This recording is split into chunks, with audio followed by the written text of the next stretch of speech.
Pahami nanti nunggu Ya, kesasar. bisa, Bos.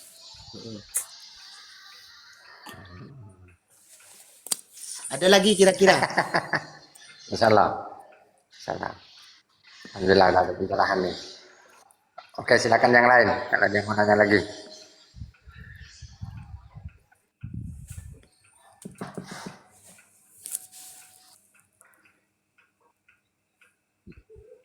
Nah,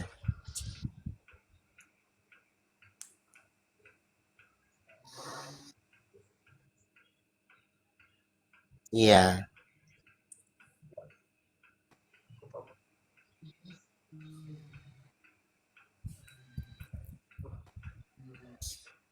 iya, iya. Ini dipandang dari sisi fardu ainnya ya, belum ke yang haram, belum ke fardu kifayah, belum kepada hukum mubah. Ini dari sisi fardu ainnya saja. Nah, terkadang ada kasus juga seperti ini. Ada seorang lelaki, ya kan, nikah. Nah, dari pernikahan itu kemudian punya anak beberapa orang, baik laki-laki ataupun perempuan. Lalu setelah orang tersebut berjalan, seiring dengan berjalannya waktu, maka orang itu di tempat lain menikah lagi. Nah, dengan pernikahan yang kedua ini mempunyai anak lagi gitu loh. Nah, maka kemudian yang harus diambil tindakan yang harus diambil, maka kemudian harus menceritakan kepada keluarga yang pertama bahwa saya nikah lagi dan punya anak. Ini loh saudara kamu. Nah, begitu. Nah, ini banyak kasus sehingga walaupun ini bukan dongeng, ada beberapa cerita, ya kan? Kasus yang seperti ini ternyata saudaranya mau menikahi saudaranya gitu loh. Nah, maka kemudian disinilah pentingnya belajar ilmu nasab. Begitu. Sehingga menurut pandangan hukum syariat, yang pertama belajar ilmu nasab itu maka kemudian ada fardu ain atau wajib ain seperti itu. Nah, banyak kasus dari berbagai perspektif gitu. Terjadi kasus-kasus seperti ini yang tidak kita inginkan. Makanya kemudian hukum syariat itu menganjurkan kepada kita untuk belajar ilmu nasab. Kan seperti itu. Bukan hanya nasab orang lain aja yang kita bicarakan. Yang lebih penting itu adalah bagaimana kita mengetahui nasab kita sendiri. Terutama korobah-korobah yang ada di dalam keluarga kita gitu loh. Karena menghindari dari hal-hal yang tidak kita inginkan, yang kemudian hal yang tidak kita inginkan itu ternyata melanggar hukum syariat itu sendiri. Nah, kalau sudah terjadi kawin sedarah bagaimana? Itu akibat daripada kelalaian kita. Tidak mengajari, tidak belajar ilmu nasab, dan tidak mengajari kepada generasi kita ilmu nasab. Itu loh. Jadi bagi yang salah perspektif, persepsi, ini banyak yang salah persepsi. Makanya dari polemik nasab kita ini, kita banyak mengambil hikmah sebenarnya. Baik hikmah secara internal maupun hikmah secara eksternal. Kan begitu teman-teman. Nah, betul betul. Barangkali ada lagi yang perlu didiskusikan.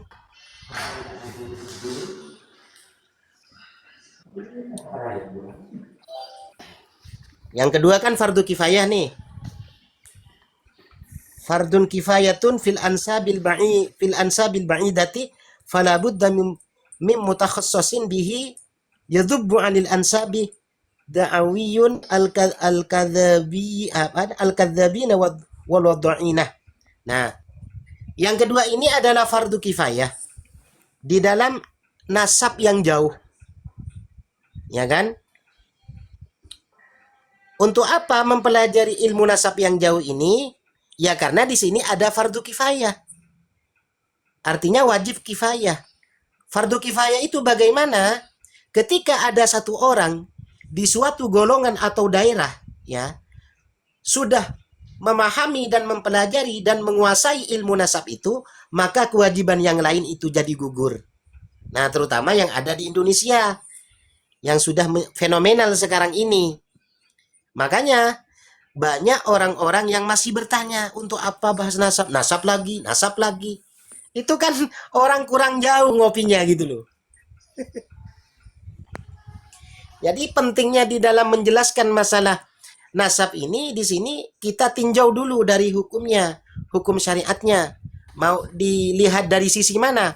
Apakah dilihat dari sisi fardu ain atau fardu kifayah, atau dilihat dari sisi keharamannya ataupun kemubahannya, kan begitu.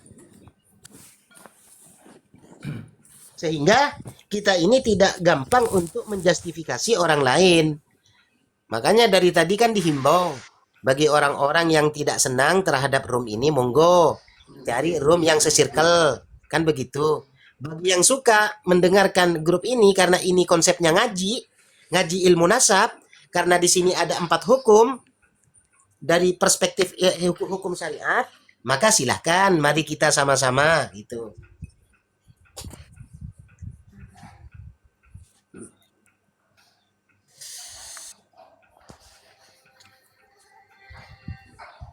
Jadi Jadi mempelajari hikmah ilmu daripada polemik nasab inilah ya.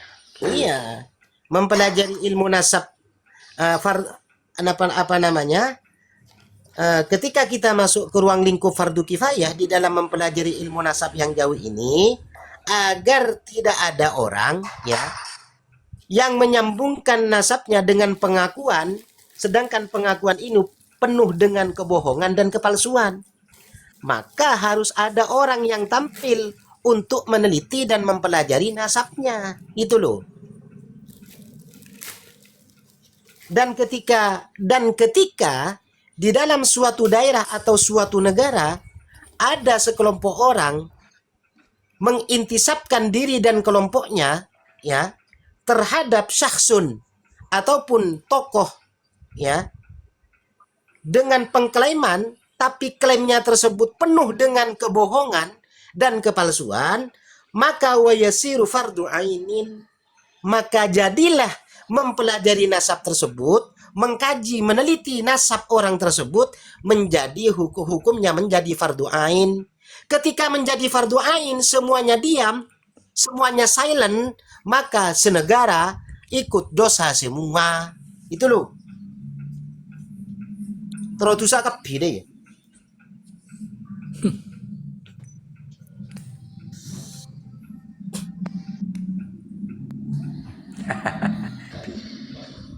Lah iya, Ustadz Fajar. Misalnya nih, di kampung Anda ada sekelompok atau ada keluarga mengaku keluarga itu mempunyai ketersambungan nasab dengan tokoh, misalnya bujuk atau keramat ya. Nah, ternyata pengakuan orang tersebut, pengklaiman orang tersebut tidak ditemukan mata rantainya. Maka ketika tidak ditemukan mata rantainya, secara otomatis pengakuannya penuh dengan kebohongan dan kepalsuan. Maka Anda mempunyai kewajiban secara ain, fardu ain, untuk menegur orang tersebut, untuk mempelajari dan mengkaji dan meneliti nasabnya orang tersebut ketika Anda mampu dan menguasai disiplin ilmu nasab. Nah, ketika tidak ada sama sekali, maka satu kampung ikut dosa. Karena apa? Karena yang asalnya ya belajar ilmu nasab, meneliti nasab seseorang itu fardu kifayah, ternyata ada orang yang mengklaim dirinya ada ketersambungan nasabnya kepada syakhsun, tokoh, figur, penuh dengan kebohongan, kerancuan, dan kepalsuan, maka jatuhnya menjadi fardu ain. Dosa semua. Itu loh. Anda juga dosa, orang lain juga dosa. Gimana sih?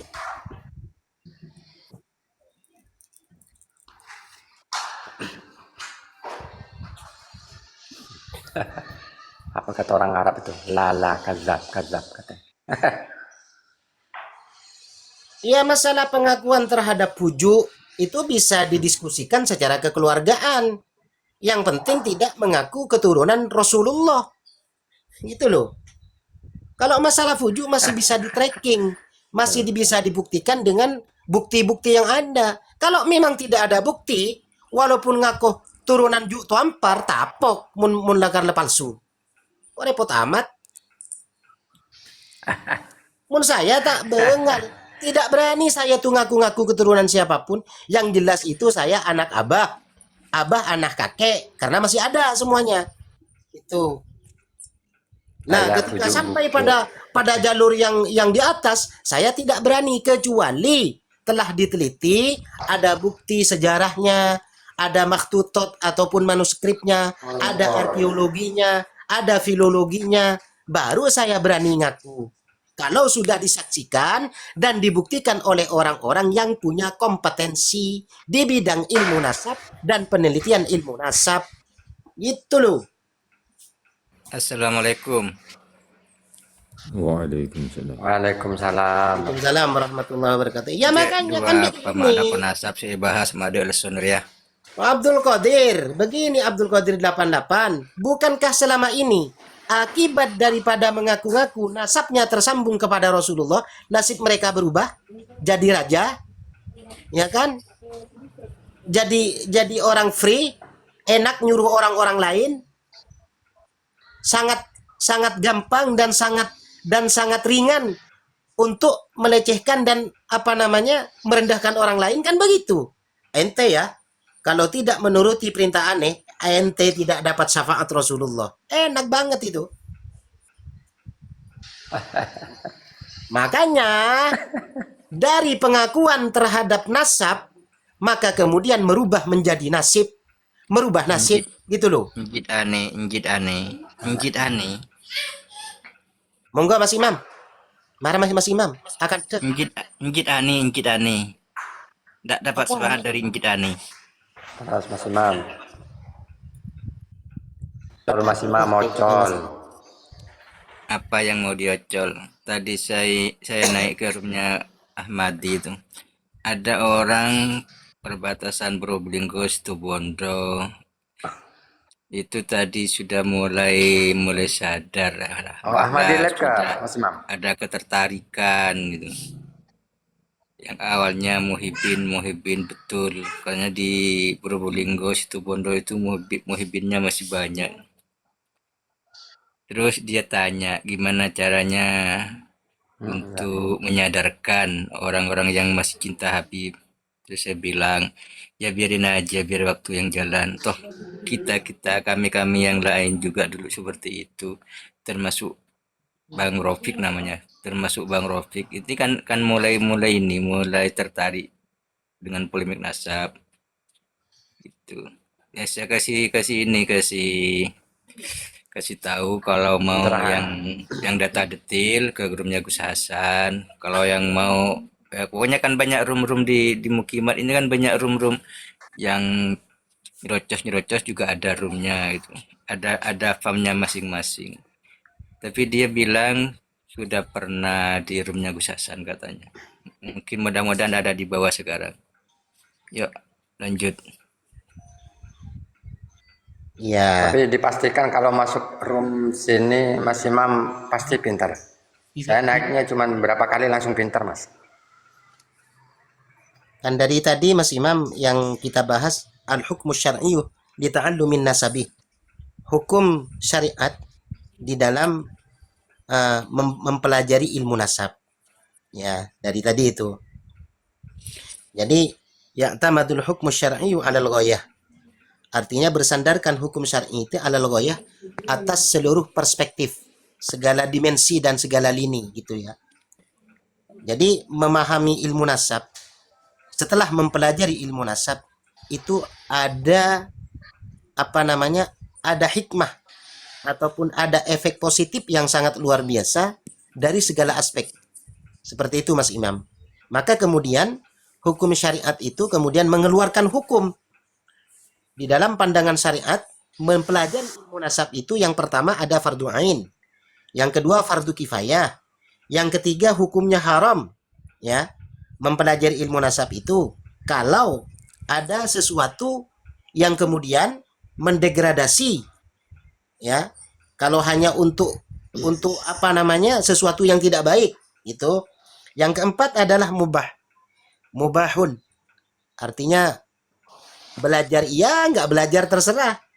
Tetapi kemudian ketika tidak ada sama sekali yang mempelajari ilmu nasab, ternyata di suatu daerah atau suatu tempat terjadi polemik yang begitu menguras pikiran dan tenaga sehingga tidak ada solusinya, maka kemudian jatuhnya pada fardu ain gitu dan Saya fardu ikut yang kifayah. mubah aja deh. Tepuk tangan host. Saya Nah, ngambil yang makanya mubah. Saya ngambil yang mubah aja. makanya begini teman-teman, hikmah di balik kejadian polemik nasab ini sangat besar. Untuk apa? Untuk merapatkan barisan di antara kita semua yang merasa anak bangsa, putra-putri Nusantara, untuk mengenal nasabnya sendiri. Itu loh. Dengan berupaya dan berusaha bagaimana kita ini mempunyai akses untuk mengetahui ketersambungan kita terhadap leluhur kita. Tapi dengan satu syarat, jangan sampai menjadi orang-orang sebelah. Setelah kita mengetahui nasab kita, lalu kita menyalahgunakan, membodoh-bodohi orang lain, merasa sok ias, merasa sok agung, merasa sok besar. Sementara yang lain yang kepaten obor kita remehkan, tidak boleh. Maka kemudian hukumnya menjadi haram itu. Itu loh. Kalau saya pilih yang fardu kifayah ya. Kenapa? Kenapa? Karena nasab saya terlalu jauh gitu kan. Saya kan nyambung ke Nabi kan. Masa Waalaikumsalam warahmatullahi wabarakatuh. Bang Alhamdulillah. sampai ke situ. Saya kan masih turunan Nabi ya. Iya, Nabi Adam. Iya. Tapi apa tuh Mas? Kalau orang Mohon maaf ya, teman-teman. Jangan salah Betul, tangkap ya. betul, betul, betul. Ya. Bahasan hukum ini bukan untuk dipilih. Oh, saya mubah aja. Oh, saya milih yang ini aja. Bukan begitu ini. Konteksnya bukan ke sana. Gus, suaranya Gus Yang malah ya tadi. Imam Gus. Berarti yang harus disalahkan ya Imam ini. Konteksnya itu bukan ke Suaranya sana. jauh, ndak kedengaran. Itu sinyalnya sampean itu yang gak kedengeran itu. bukan, dia tertampar soalnya dari tadi pilih yang mubah dia. Jelas kok Yai Imam, jelas kok dari sini ya. Iya, orang sinyalnya sendiri kok. Bagus dari sini. Raden Haji. Kalau jenengan udur untuk naik ke sini, minimal minta izin lah. Nanti malam saya permisi gitu. Ndak ada lu, ndak rami. Maksudnya apa Mas Imam nih dari tadi kok saya kurang mudeng gitu. Gini loh, sampean itu kalau ada di room sini, nanti malam kalau mau turun itu bilang, jangan langsung hilang. Karena apa? Nggak ada lo, nggak rame gitu maksudnya Mas Imam itu. Oh. Oh, bulat.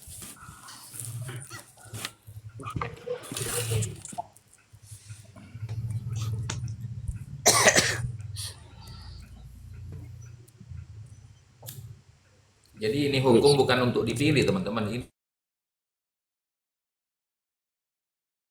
Ini bukan apa ikhtilaful hukmi li ta'allumin nasab, bukan gitu loh.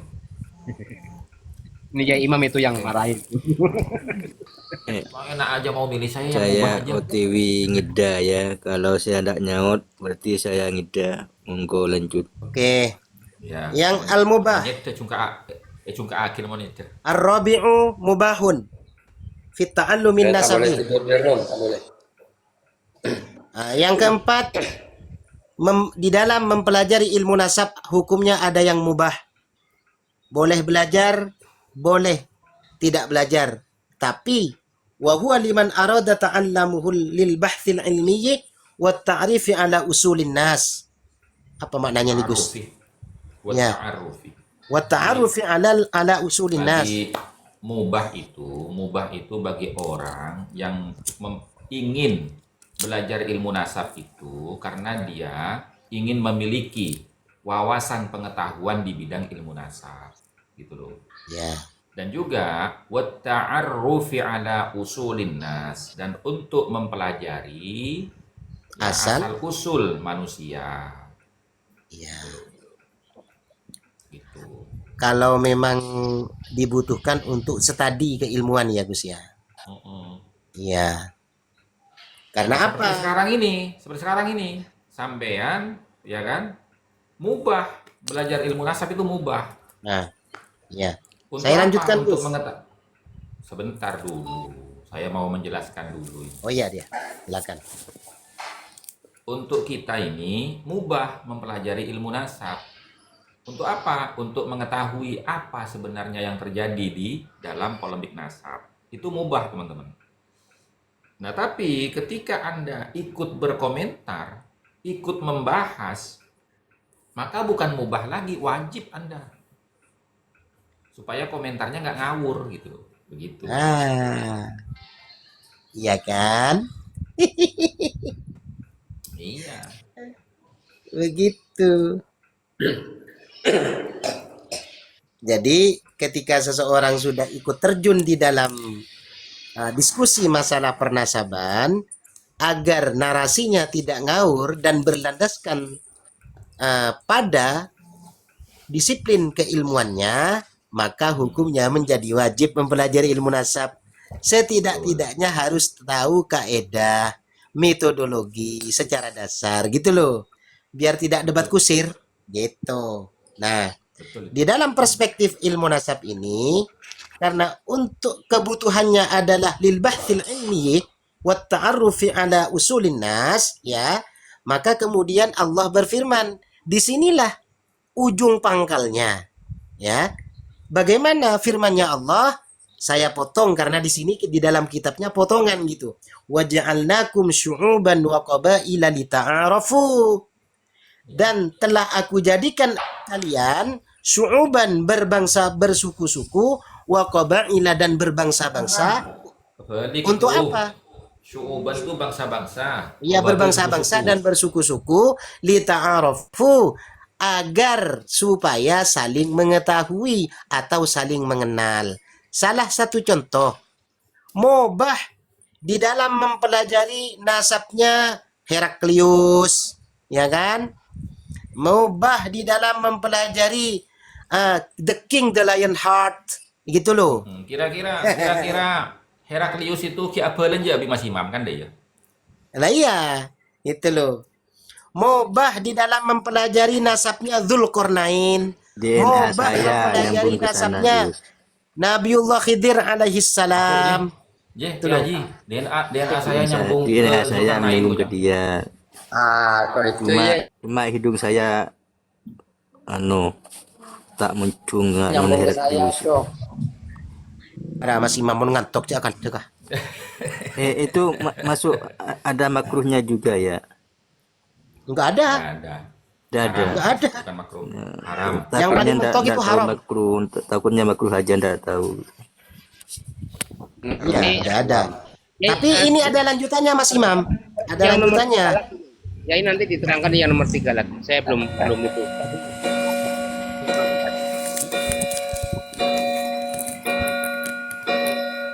Ya, me pacik gacor ya. Gacor amat loncengin jamnya Ustadz Roni.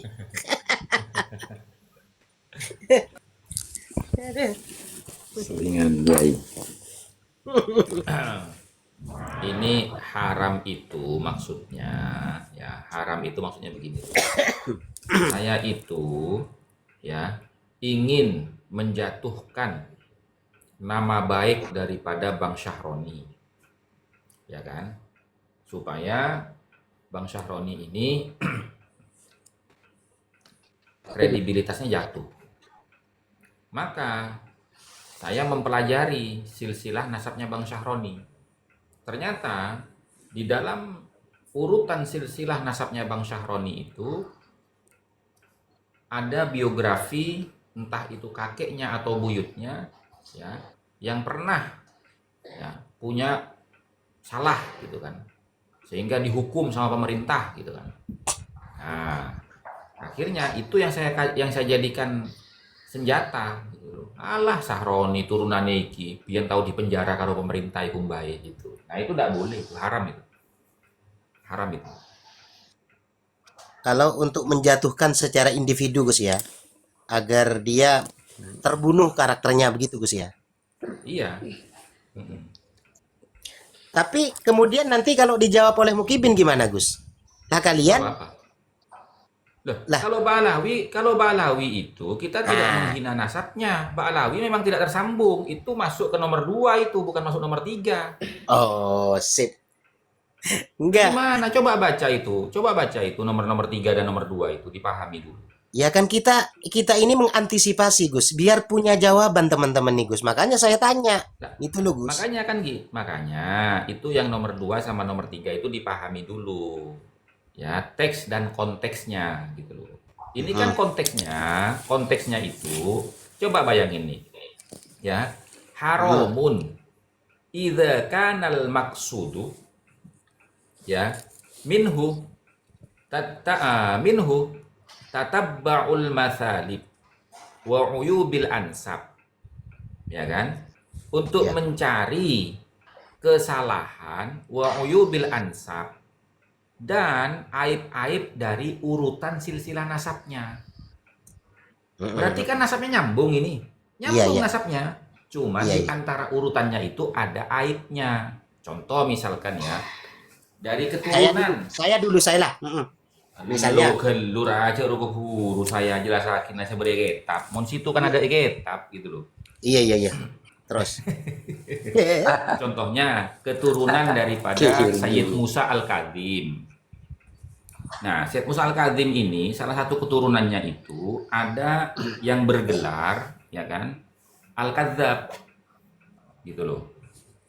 Ada yang bergelar Al-Kadzab. Kenapa? Karena dia itu suka berdusta, gitu loh. Suka minum minuman keras, suka berdusta, gitu kan. Tapi di akhir hayatnya dia itu bertaubat dan wafat dalam keadaan syahid, gitu loh. Gitu.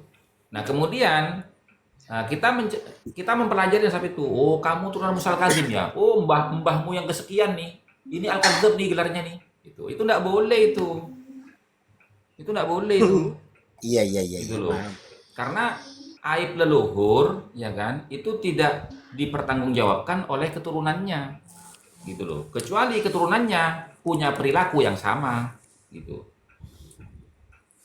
Nah, kenapa? Makanya fala takhlu al ansabu min ilali abadan.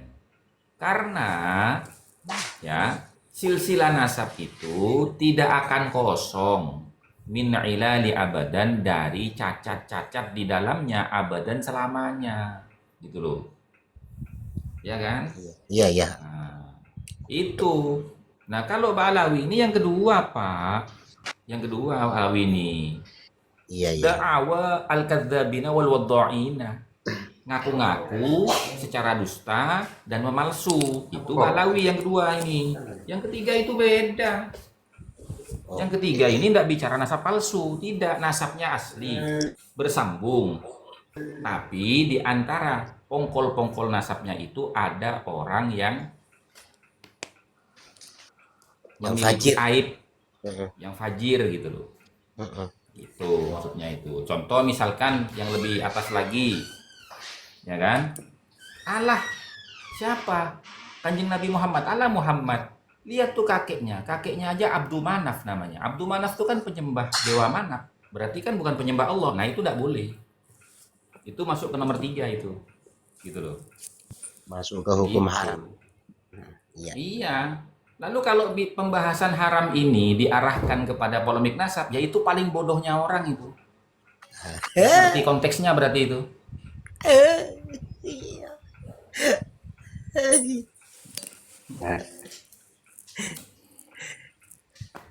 Mas Syahroni gimana Mas Syahroni? Tadi kan yang minta Mas Syahroni untuk yang ketiga nih, untuk poin ketiga. Hah? Tidak menjelas. Sudah jelas satu dengan. Alhamdulillah. Alhamdulillah.